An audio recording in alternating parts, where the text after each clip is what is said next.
La alerta que emitió la Universidad Autónoma de México ante el aumento de contagios por COVID-19 en el país, una situación que, a decir de la máxima casa de estudios, requiere la implementación de medidas sanitarias como el uso del cubrebocas de nueva cuenta. Vamos a platicar del tema con la experta en todos estos asuntos y quien estuvo muy de cerca siguiéndole el pulso a todo lo que sucedió en la pandemia, Lori Ann Jiménez Fibi, jefa del Laboratorio de Genética Molecular de la UNAM. ¿Cómo estás, Lori? Muy buenos días.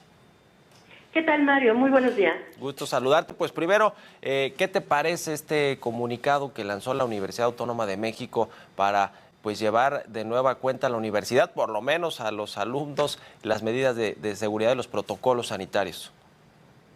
Bueno, me parece una medida responsable, prudente y muy atinada, ¿no? En realidad hay que puntualizar algo. En este momento no hay en realidad indicios de que los contagios de COVID estén aumentando de forma sustancial.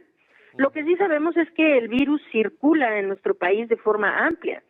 Y dado eso, y la baja cobertura de vacunación que hay en el país, y ahora pues las condiciones que se presentan con los regresos a clases, y etcétera, pues sí es indispensable que la gente continúe utilizando o siguiendo medidas de prevención. Claro, Mario, nunca va a ser como al inicio de la pandemia pre-vacunación, ¿verdad? Estas medidas no necesitan ser tan estrictas, no necesitan ser realmente así tan rigurosas, pero sí es indispensable saber que en sitios de muy alto riesgo, como de espacios cerrados, concurridos, mal ventilados, el uso del cubrebocas no está indicado solo cuando hay muchos contagios, sí. Está indicado hoy por hoy ya de forma permanente. Uh-huh. Ahora, sobre el caso de variantes, hay nuevas variantes de las que todavía no se conocían, o están tomando fuerza algunas mutaciones del virus, o no es el caso, simplemente es una medida de reforzar la seguridad. A ver, son dos cosas. Sí, hay variantes nuevas que están circulando.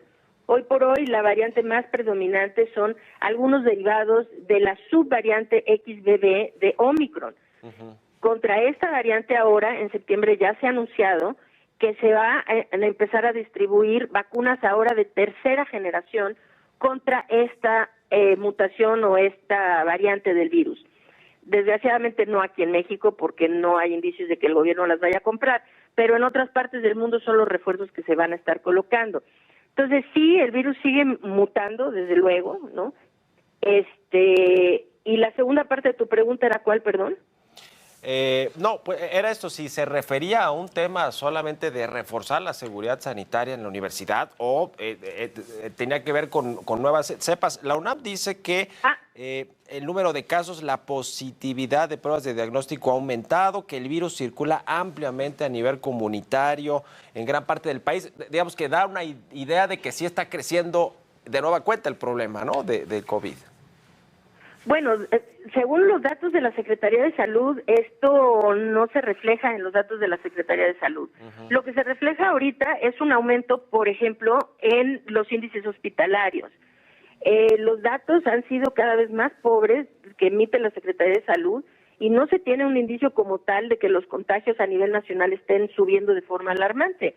Lo que sí sabemos es que el virus sigue circulando de forma importante en nuestra comunidad y muy importantemente, desde que inició la pandemia, los 3 años, 2020, 2021, 2022, cada año hemos tenido una ola en verano y hemos tenido otra ola en invierno.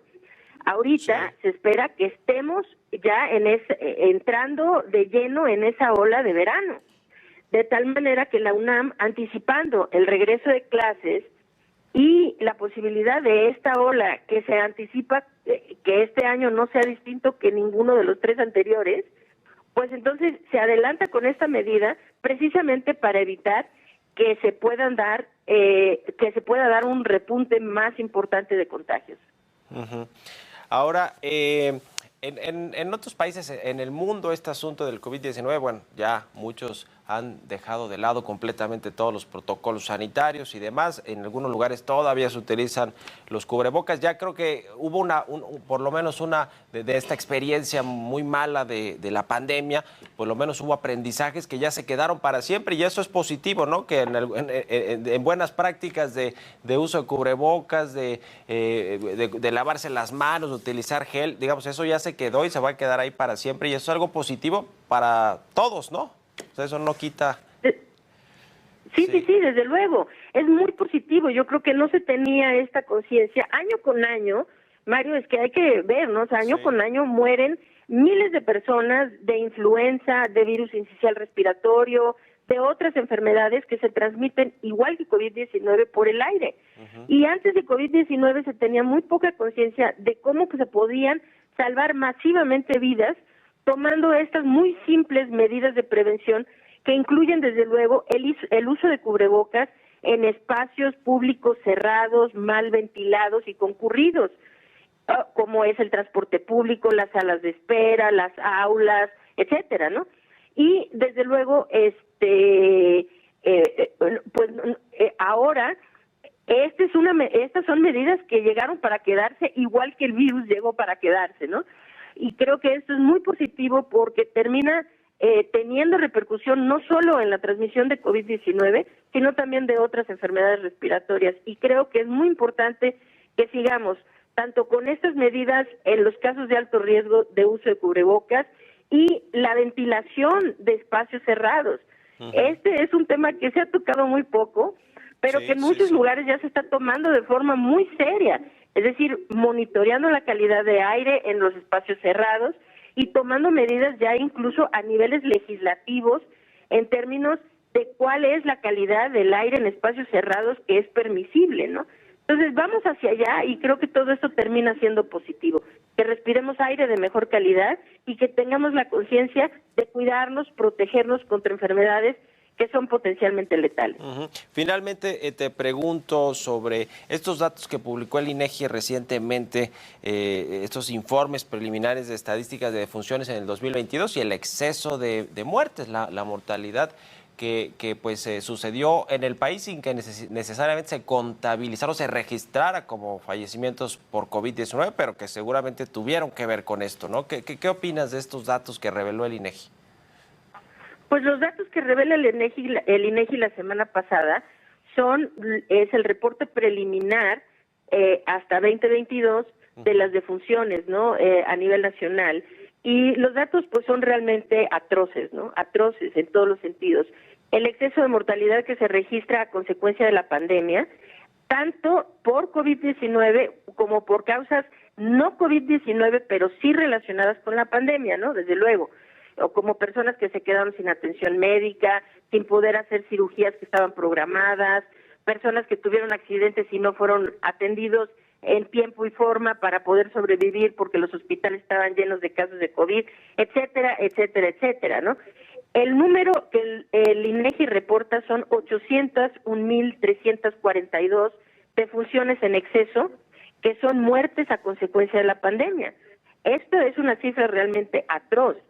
Y en términos de las muertes comprobadas por COVID-19, pues se ve que las cifras oficiales de la Secretaría de Salud tienen un subregistro de más de 140,000 defunciones. El INEGI está reportando hasta diciembre de 2022 475,922 defunciones por COVID-19. Esto según actas de defunción de RENAPO. Mientras que la Secretaría de Salud solamente admite 334,336, es decir, es un subregistro de más de 141,000 muertes por COVID, ¿no? Y no se diga, pues, las muertes asociadas a la pandemia que, como dije, rebasan 800,000.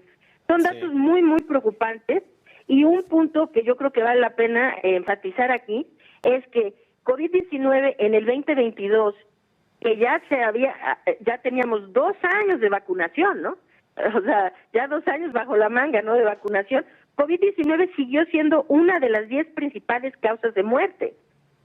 La sexta causa a nivel nacional, siendo la séptima en hombres y la quinta en mujeres. Eso quiere decir que en nuestro país, dada la pobre y deficiente cobertura de vacunación contra COVID-19, esta enfermedad sigue representando una de las principales causas de muerte. Son datos que sí preocupan mucho en realidad. Pues qué asunto. Muchas gracias, como siempre, Laurian Jiménez Fibi, por estos minutos y estamos en contacto. Si nos permites, buen día. Claro que sí, muy buen día. Hasta luego.